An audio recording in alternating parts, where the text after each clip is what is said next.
Maybe Kyrie Irving, who underwent a non-invasive procedure on his left knee Saturday, won't come back for the Celtics. Maybe Marcus Smart's thumb shuts down the rest of his season, too.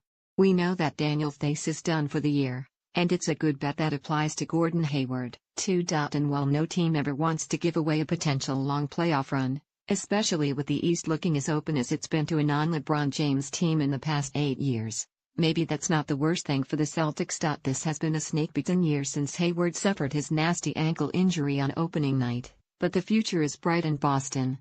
Maybe, from here, it's best if the Celtics let Irving get his surgery, tell Hayward he is not coming back, and let that future shine. Especially rookie Jayson Tatum. As this season has progressed, Tatum has validated the reputation he had when he left Duke last spring, that he was NBA ready, a smooth shooter in the mold of Allen Houston, but with a bit more athleticism. He has proven to be an outstanding three-point shooter, 42.5%, but also an excellent mid-range shooter, 43.5% from 16 feet out, according to basketballreference.com. Tatum takes just 10.1 shots per game, but still averages 13.6 points. When Tatum takes 12 shots or more, the Celtics have gone 17-4. He does not get the shot attempts commensurate with his talent, of course, because Boston is a good team, led by Irving, and there are shots needed for second-year man Jaylen Brown and Al Horford.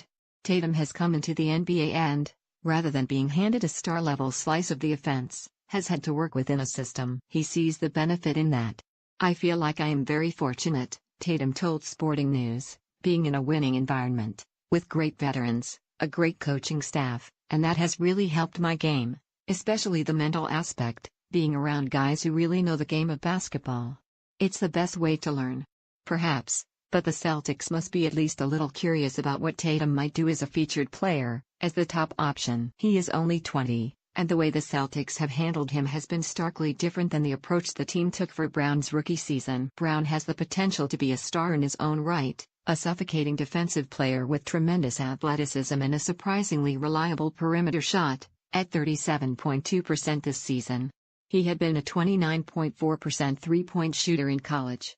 But Brown was brought along slowly during the season, and even when the Celtics got into some desperate situations in last year's playoffs, coach Brad Stevens never really unleashed Brown last spring. Tatum, on the other hand, has been a starter from the season opener, and he has not missed a game. Tatum has the ability to be a lead scorer. He is the Celtics' best player in transition, 1.22 points per possession, tops on the team, and while the bulk of his offense, as with the Celtics in general, comes on spot-up shots created off ball movement, Tatum has shown some promise as a post-up player and a ball handler in the pick and roll. His 1.04 points per possession in the PNR, according to NBA.com stats, ranks in the 92nd percentile. Tatum does concede that he had to fight through a rookie wall, especially after the Celtics played in London, came back and lost 5 out of 6 games, with Tatum averaging 9.3 points on just 35.6% shooting. Those were games 45-50 for Tatum, and fatigue took hold.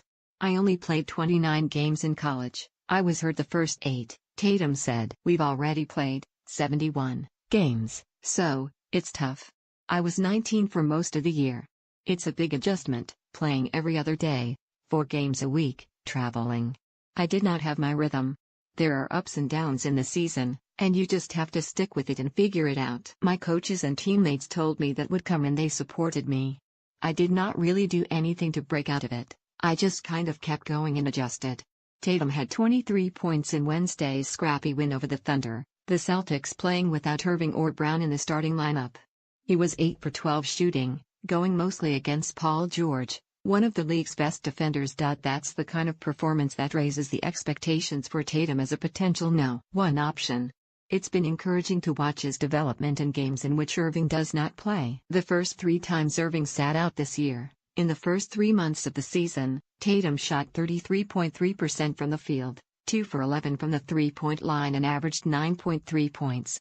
Over the last 6 games he has played without Irving, Tatum has averaged 16.3 points on 50.0% shooting to go with 7.0 rebounds and 2.7 assists per game. As Stevens said the other night, "We're going to just keep throwing him to the wolves and keep going to him in those moments."